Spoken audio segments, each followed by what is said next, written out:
Hey guys, welcome back to Click Academics. In today's video, I'm going to be teaching you guys how to solve this exponential problem. And make sure to stick until the end of the problem, where I have 3 bonus problems that are similar to this one, which you guys can try to solve. Alright, so I have 2 to the power of 1000 minus 2 to the power of 999.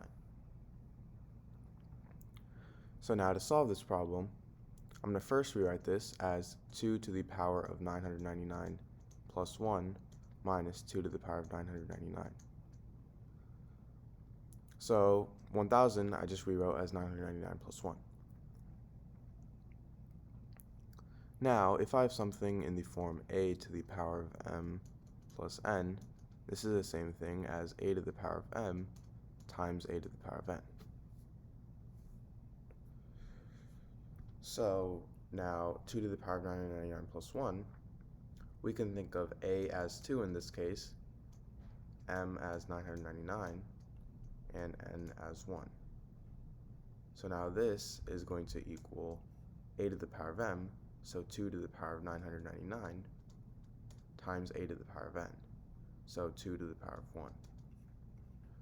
And now I have this minus 2 to the power of 999. Now, to simplify this, I'm going to factor out 2 to the power of 999 because both of these terms have 2 to the power of 999 in them. So now I have 2 to the power of 999 times, well, 2 to the power of 999 times 2 to the power of 1 divided by 2 to the power of 999 is simply going to be 2 to the power of 1. Now I have this minus 2 to the power of 999 divided by 2 to the power of 999 is simply 1.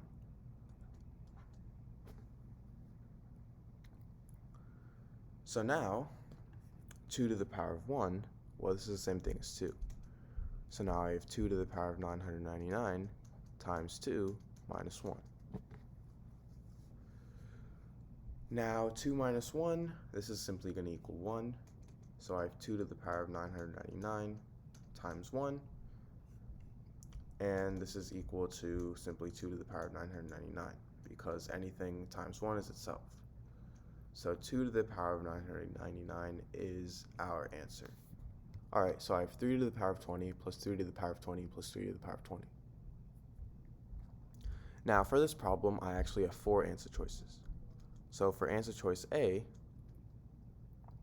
I have 3 to the power of 60. For answer choice B, I have 60 to the power of 20. For answer choice C, for answer choice B, I have 9 to the power of 20. For answer choice C, I have 9 to the power of 60. And for answer choice D, I have 3 to the power of 21. Alright, so let's first go over all of these answer choices. So for answer choice A, 3 to the power of 60, how you get this is you simply keep the base the same and you add the exponents. So you have 3 to the power of 20 plus 20 plus 20. And 20 plus 20 plus 20 is 60, so this results in 3 to the power of 60. And this method is actually wrong because that's not the way to add exponents. So now for answer choice B, what you do is you keep the exponent the same and you simply add the bases. So you have 3 plus 3 plus 3 to the power of 20. And 3 plus 3 is 6, 6 plus 3 is 9, so I get 9 to the power of 20. And this method is actually wrong as well, because that's not the right way to add exponents. Now for 9 to the power of 60, you do both of them. You add all the bases and you add all the exponents. So then this results in 9 to the power of 60, and this method is also wrong as well. So now for our final answer, which is the right answer, how you get this is, well, first start with 3 to the power of 20 plus 3 to the power of 20 plus 3 to the power of 20. And now from here, I'm going to factor out 3 to the power of 20. So now I have 3 to the power of 20 times 1 plus 1 plus 1.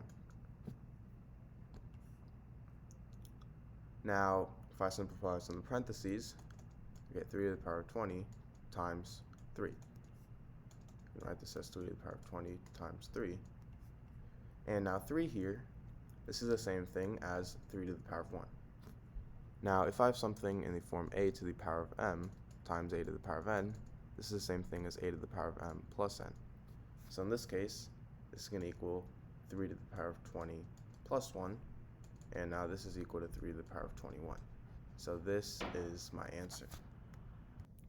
Alright, so I have 5 to the power of x plus 2 is equal to 4 to the power of x.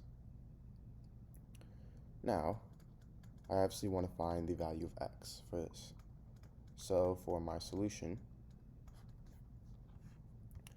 first start with 5 to the power of x plus 2 is equal to 4 to the power of x.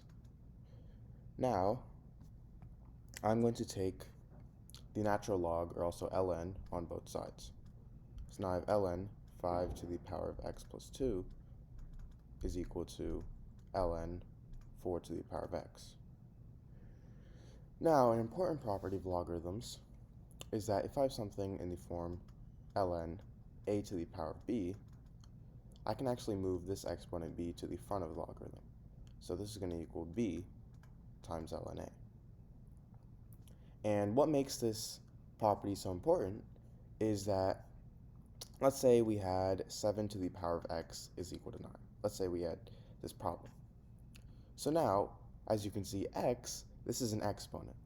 And it's going to be really hard to solve for x because we know it's going to be a decimal. Because if you notice, 7 to the power of 1, this is 7, and 7 to the power of 2, this is 49. So the value of x is going to be somewhere in between 1 and 2. So now to find the value of x at its current state, it is really difficult. However, by using this property, if I take the ln on both sides, I can now move this to the front. So now I have x times ln 7 is equal to ln 9.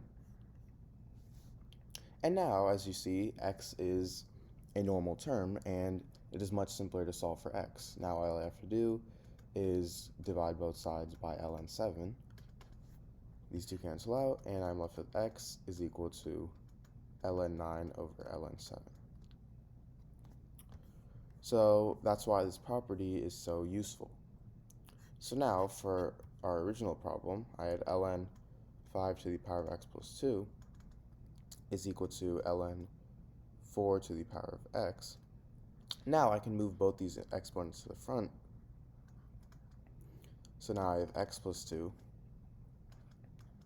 times ln 5 is equal to x times ln 4. Now I'm going to go ahead and distribute ln 5 to both these terms. So now I have x times ln 5 plus 2 times ln 5 is equal to x times ln 4.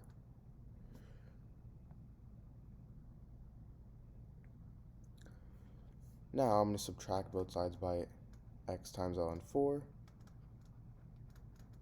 and I'm also going to subtract both sides by 2 times ln 5. X times ln 5 minus x times ln 4 is equal to negative 2 times ln 5. Now from here I can factor out x, so now I have x times ln 5 minus ln 4 is equal to negative 2 times ln 5. Now if I divide both sides by ln 5 minus ln 4,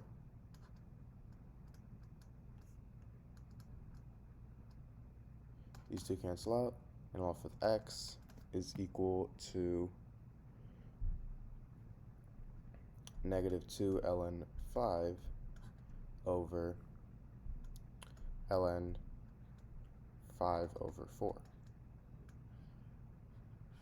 So this is my answer.